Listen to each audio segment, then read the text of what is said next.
مین. اور یہ بات ہم نہیں کہہ رہے, یہ بات تو ان کے بارے میں مانی جاتی ہے, جانی جاتی ہے کہ ظاہر ہے وہ وکیل ہیں, دلائل دے کر انہوں نے ملک حاصل کیا, انہوں نے جنگ کر کے, لڑائی جھگڑا فساد کر کے, قتل و غارت کر کے یہ ملک نہیں بنایا.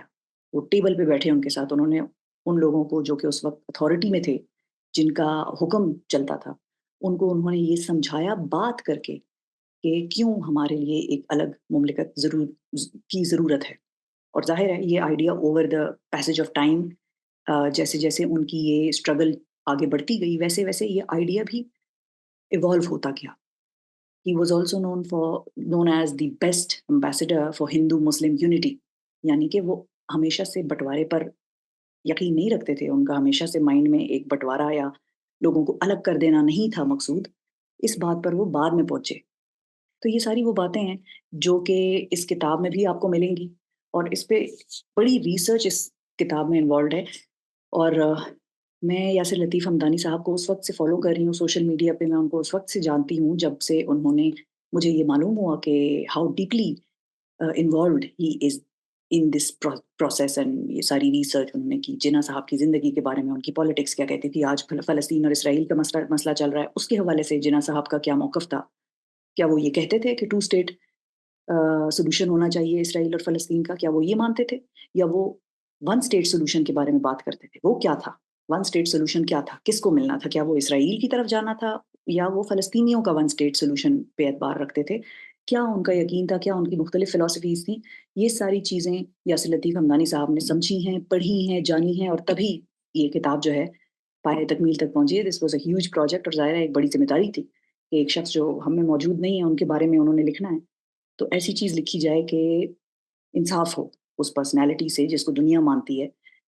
سو میں یاسر لطیف حمدانی صاحب کو پوڈ کاسٹ میں شامل کروں گی, اور ان سے ہم یہ بات کریں گے کہ کیوں ہم پاکستان میں اپنے فاؤنڈنگ فادر کے لیے کچھ لوگوں سے کی طرف سے آتی ہوئی نفرت دیکھتے ہیں, اس نفرت کے پیچھے کیا عناصر ہیں, اور باقی بھی جو سوالات ہیں وہ میں ان سے پوچھوں گی ان دس پوڈ کاسٹ.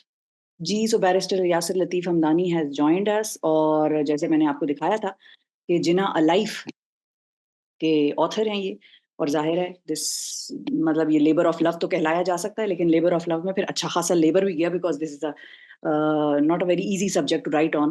ظاہر ہے ایک ایسی پرسنالٹی یاسر کہ جن کو دنیا جانتی ہے, جن کو دنیا جاننا بھی چاہتی ہے, so it was a huge responsibility also کہ آپ کی کتاب سے دنیا ان کے بارے میں کیا جانتی ہے. So just to give a slight introduction of the book also, پھر ہم اس سبجیکٹ پہ آتے ہیں جس کے لیے کہ ہم نے یہ سیشن رکھا. یہ بک لکھنے کا خیال آپ کو کیسے آیا, کب سے آیا, اینڈ سنس ہاؤ لانگ یہ ریسرچ آپ ان پہ کر رہے ہیں؟ اور ظاہر ہے ہر بچہ جناح ایکسپرٹ نہیں ہوتا, ہر بچہ ظاہر ہے ہمارے فاؤنڈنگ فادر ہیں, but not every one knows enough about ہم ٹو رائٹ اے بک. اور اسپیشلی مجھے تو یہ بھی کبھی کبھی لگتا ہے کہ as a nation we have not really understood him. تو when did you start this journey? دیکھیے میں نے تو یہ journey I started when I was in college. College میں پڑھتا تھا, اور one of the questions that came up, آپ ہر کسی کے انڈین دوست ہوتے ہیں کالج میں, آپ امریکہ میں پڑھ رہا تھا اس وقت, اور وہاں one would be confronted with identity question, اور ان آئیڈینٹی کوسچن میں سب سے بڑا کوسچن یہ تھا کہ جناح صاحب جو ہے انہوں نے آخر کیوں پاکستان بنایا. یہ کوسچن جو ہے ہمیشہ تھا, اور بہت کرٹیسزم تھا آبویسلی انڈینس کی طرف سے کہ جی ہمارا مدر لینڈ کو جو ہے بالکل ویویسیکٹ کر دیا اور تباہ کر دیا اور ظلم کر دیا. تو اس چیز کے اوپر پھر I decided to go into the Alexander library. Alexander library تھی میری یونیورسٹی میں, it was the biggest library. اس کے اندر پاکستان سیکشن تھا, اور اس میں پھر جناح سیکشن تھا. تو جناح سیکشن کو جب میں نے پڑھنا شروع کیا, جناح سیکشن میں کتابیں لے کے جاتا, I would spend lot of time, شاید میں کورس ورک کم کر رہا تھا, پڑھ زیادہ رہا تھا یہ. تو I got really inspired and impressed by the personality of Mr. Jinnah. Completely different from what I had come to see him. مطلب گروئنگ اپ, ایک تو ہم یہ بھی کرتے ہیں نا, ہم زیادتی یہ کرتے ہیں کہ ہم ایک بڑی 1 ڈائمینشنل پکچر قائد اعظم کی پینٹ کر کے اپنے بچوں کو بتاتے ہیں ہماری جو کورس ورک میں ہے. ہمیں شاید یہ بھی انویسٹ کی ضرورت ہے. سو I thought I was kind of speaking to that need that Jinnah Sahab should be understood as the man and the intelligent he was.